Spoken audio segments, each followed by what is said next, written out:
Bueno, para ejemplificar el concepto de reactivo limitante y reactivo en exceso, vamos a resolver el ejercicio 13 del trabajo práctico número 3. En este ejercicio tenemos una reacción de dióxido de silicio más carbono. La Q se refiere a que esta reacción, para que se pueda realizar, necesita que se le agregue calor. Entonces se reacciona en el carbono más el dióxido de silicio, se produce carburo de silicio más el gas monóxido de carbono. Nos da como datos que tenemos 300 gramos de dióxido de silicio que deben reaccionar con 203 gramos de carbono. Me pide averiguar el reactivo limitante, el reactivo en exceso, los moles del reactivo en exceso que sobran y el volumen que se produce de monóxido de carbono en condiciones normales de presión y temperatura. ¿Qué es el reactivo en exceso y qué es el reactivo limitante? Bueno, si nos fijamos, en los problemas anteriores nos daban la cantidad de uno de los dos reactivos que se incluían en la reacción. Ahora nos dan la masa de dos de los reactivos, ¿sí? Nos dice que reaccionan 300 gramos de dióxido de silicio y 203 gramos de carbono. Ahora, cuando uno quiere hacer una torta, ¿sí?, en la receta se incluyen las distintas proporciones de los ingredientes que lleva esa torta. Es para que la torta salga bien, esos ingredientes tienen que estar tal cual en las proporciones que se indican en la receta. Bueno, para que una reacción se produzca, sabemos que esos ingredientes también se tienen que encontrar en determinadas proporciones, ¿sí? Para saber qué proporciones se necesitan, lo primero que tenemos que hacer es balancear la ecuación. Entonces, si empezamos por el silicio, tenemos un silicio del lado de los reactivos y un silicio del lado de los reactivos. No hace falta balancearlo. Si seguimos con el carbono, tenemos un carbono del lado de los reactivos y dos carbonos del lado de los productos. Podríamos poner un 2 acá para balancear el carbono. Y luego si seguimos por el oxígeno, del lado de los reactivos tenemos dos oxígenos, mientras que del lado de los productos tenemos un solo oxígeno.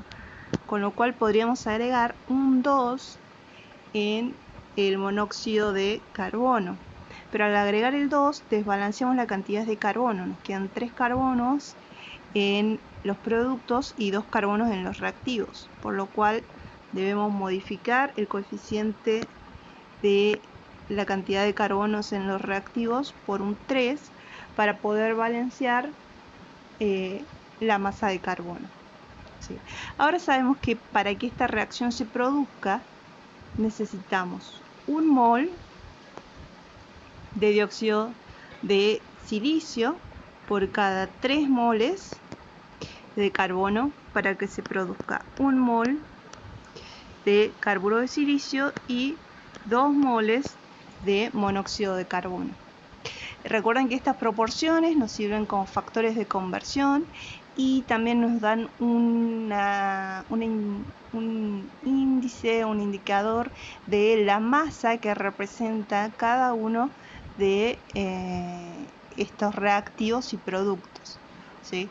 Entonces, si tenemos los datos de la muestra de ambos reactivos, necesariamente no quiere decir que estos se encuentren en las proporciones estequiométricas, ¿sí? No necesariamente las muestras que ponemos a reaccionar se encuentran en proporciones estequiométricas, es decir, que el que se encuentre en menor proporción estequiométrica va a ser el que va a determinar el grado de conversión de los productos, y el que se encuentra en exceso simplemente va a sobrar, porque el reactivo limitante, que es el que queremos definir, va a ser el reactivo que se termine primero. Y si se termina primero uno de los reactivos, la reacción se detiene, ya que no puedo seguir produciendo producto al faltarme uno de los reactivos. ¿Sí? Entonces, debemos encontrar el reactivo limitante, que es el que se acaba primero, el que va a determinar cuánto producto se forma, para, por ejemplo, poder calcular el volumen de monóxido de carbono que nos piden acá. ¿Sí? Entonces, ¿a partir de cuál reactivo calculamos? ¿Del carbono o del dióxido de silicio? Bueno, para ello tenemos que determinar cuál es el reactivo limitante. Este lo podemos hacer por tanteo. Podemos encontrar a cuánto equivale 1 mol de dióxido de silicio y 3 moles de carbono, ¿sí? Con los pesos moleculares para tener la cantidad de sustancia expresada en masa. Si sacamos el peso molecular del dióxido de silicio, este es 60 gramos por mol, y el del carbono es 12, pero como nos tenemos 3 moles, esto va a ser 36 gramos. ¿Sí? Los 3 moles equivalen a 36 gramos y 1 mol de dióxido de silicio equivalen a 60 gramos. Ahora sí tenemos los factores de conversión que podemos utilizar para poder comparar estas masas de muestra. Entonces, tendremos que ver si se encuentran en relación estequiométrica. Entonces, para ello puedo plantear que por cada 60 gramos de dióxido de silicio se deben reaccionar 36 gramos de carbono. Si yo tengo 300 gramos de dióxido de silicio, voy a necesitar 300 por 36 dividido en 60.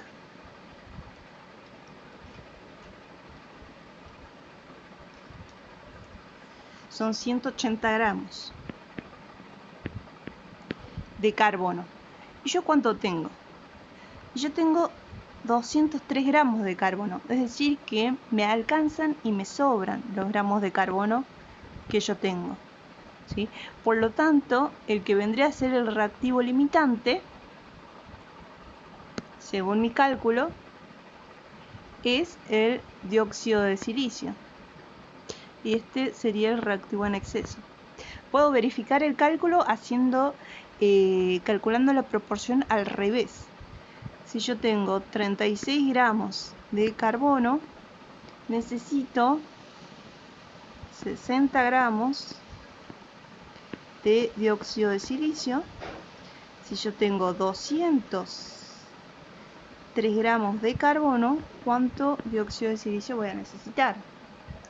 Entonces, 203 por 60 dividido en 36, esto es 338,33 gramos de dióxido de silicio.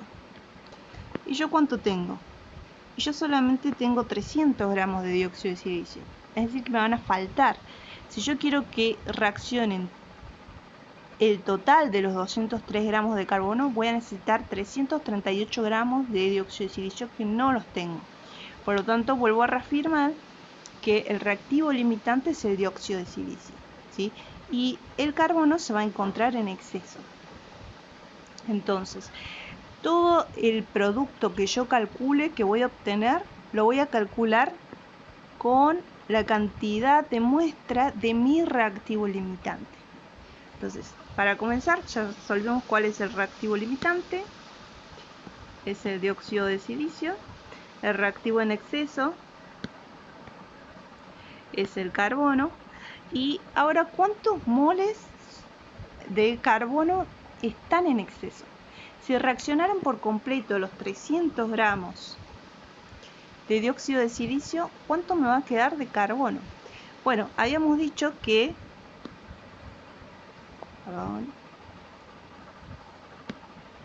si reaccionan los 300 gramos de dióxido de silicio, voy a necesitar 180 gramos de carbono.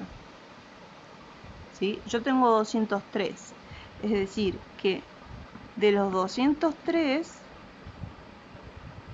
vamos a poner mejor,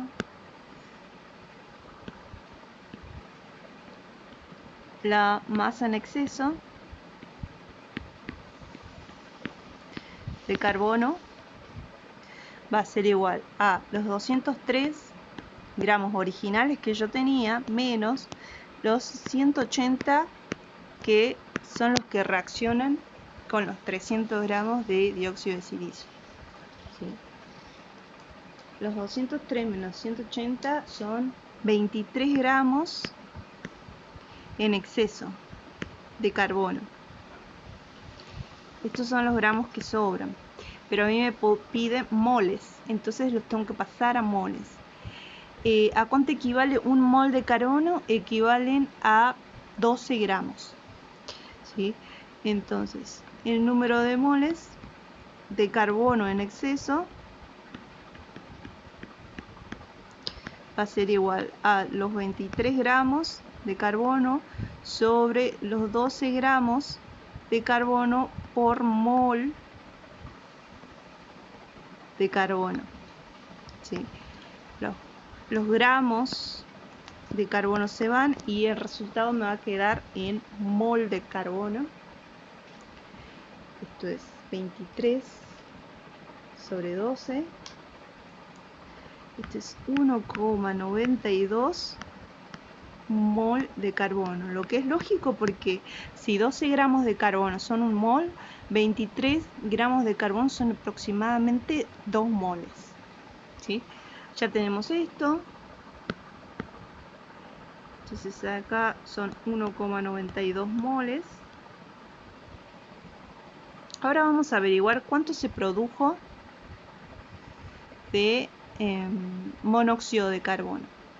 Primero veamos la relación estequiométrica que hay entre el monóxido de carbono y la cantidad de dióxido de silicio. ¿Sí? Por cada mol que reacciona de dióxido de silicio se producen 2 moles de monóxido de carbono. ¿A cuántos litros equivalen esos 2 moles de monóxido de carbono? Habíamos dicho que en condiciones normales de presión y temperatura, un mol de cualquier gas va a equivaler a 22,4 litros. Si acá tenemos 2 moles, eso va a ser 2 veces 22,4 litros. ¿Sí? Entonces, 2 moles va a equivaler a 44,8 litros de monóxido de carbono. Y eso lo voy a utilizar como un factor de conversión. Entonces, el volumen de el monóxido de carbono producido va a ser igual a los 300 gramos de reactivo limitante, que es el que me determina cuánto se va a producir. En este caso es el dióxido de silicio, por un factor de conversión tal de obtener litros de monóxido de carbono. ¿Sí? ¿Cuál sería ese factor de conversión? Sería la relación estequiométrica que hay entre el dióxido de silicio y el volumen que se produce estequiométricamente del monóxido. Esto es, por cada 44,8 litros que se producen de monóxido, se tienen que consumir 1 mol de dióxido de silicio, perdón. 1 mol de dióxido de silicio, habíamos dicho que son 60 gramos de dióxido de silicio. De esta manera puedo simplificar acá los gramos de dióxido de silicio y el resultado me va a quedar en litros de monóxido de carbono. Entonces tenemos 300 por 44,8 dividido en 60. Esos son 224 litros de monóxido de carbono, lo que es un resultado razonable, ya que por cada 60 gramos obtengo 44 litros. Si tengo más del triple de esa masa, voy a, por supuesto, obtener un volumen mucho mayor.